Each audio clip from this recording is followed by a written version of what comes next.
De la nueva historia mínima de México, editada por el Colegio de México y el Gobierno de la Ciudad de México, eh, empezamos la primera sección tomada del capítulo México Antiguo a cargo del doctor Pablo Escalante Gonzalvo.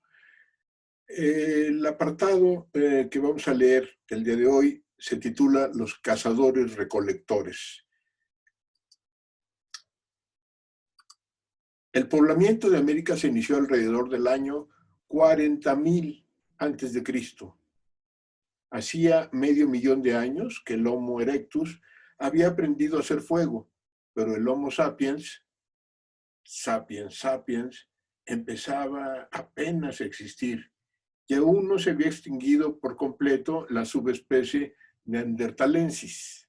Por lo tanto, es importante observar que el hombre, tal como lo conocemos hoy, inició su historia prácticamente al mismo tiempo en América y en el resto del mundo. El paso a América fue posible gracias al descenso del nivel de los mares característicos de la era geológica conocida como Pleistoceno o era glaciar. Durante la última glaciación de dicha era, la wisconsiniana, cerca de 100.000 a 8.000 años antes de Cristo, en ese periodo, entre los 100.000 a los 8.000, hubo etapas de miles de años de duración en las cuales el noroeste de Asia y el noroeste de América constituyen un territorio continuo. Por allí pasó el todavía joven Homo sapiens sapiens en oleadas sucesivas.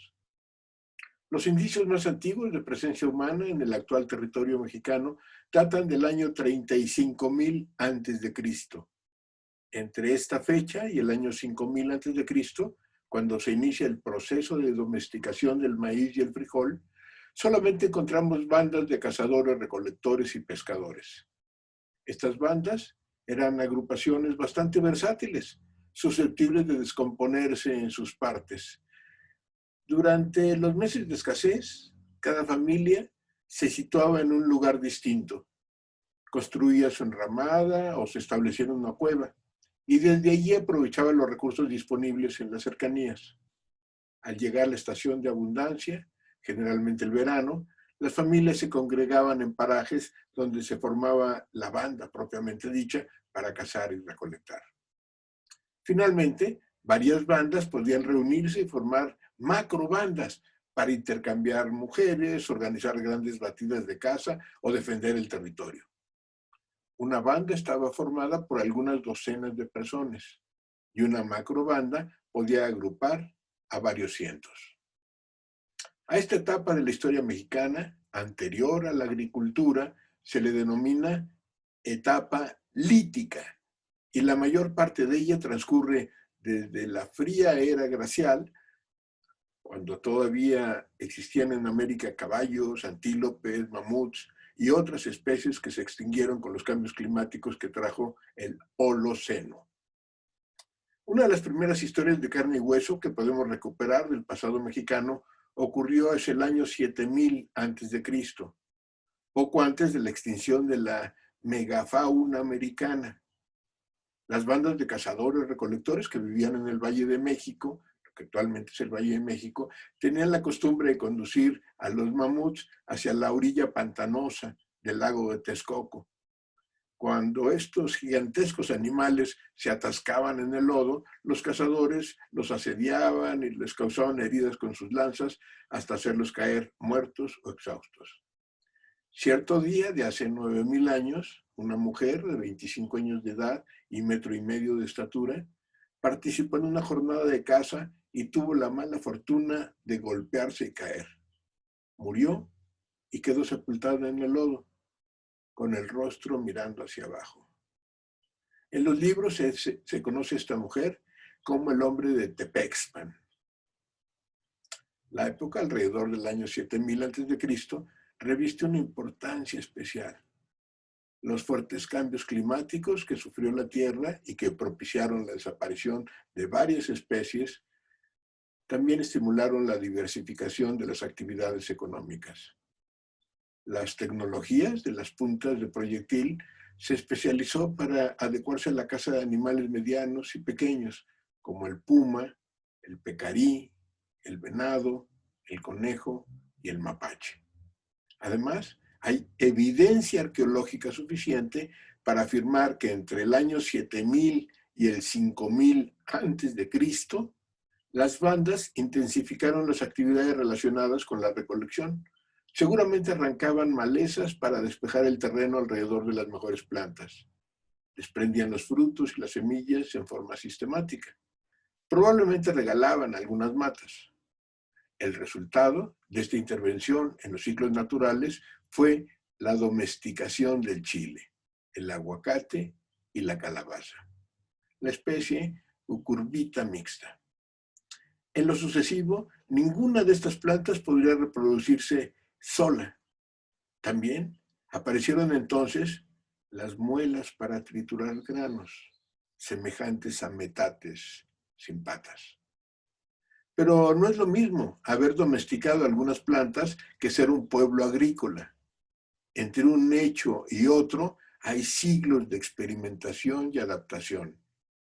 Lo que llamamos horizonte protoneolítico, que va de los 5000 a los 2500 años antes de Cristo.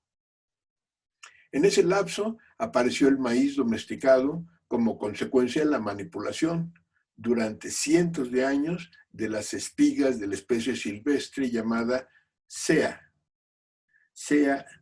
americana, el teosinte, que fue mutando para producir pequeñas mazorcas y finalmente las mazorcas de alrededor de 20 centímetros características de la especie plenamente domesticada Sea maíz,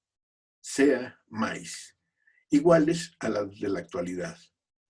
También fueron domesticados en esta etapa el guaje, el frijol común, el zapote blanco y el zapote negro. Hacia fines del protoneolítico, los recolectores se habían vuelto agricultores. Ya no pedían alejarse de sus matas.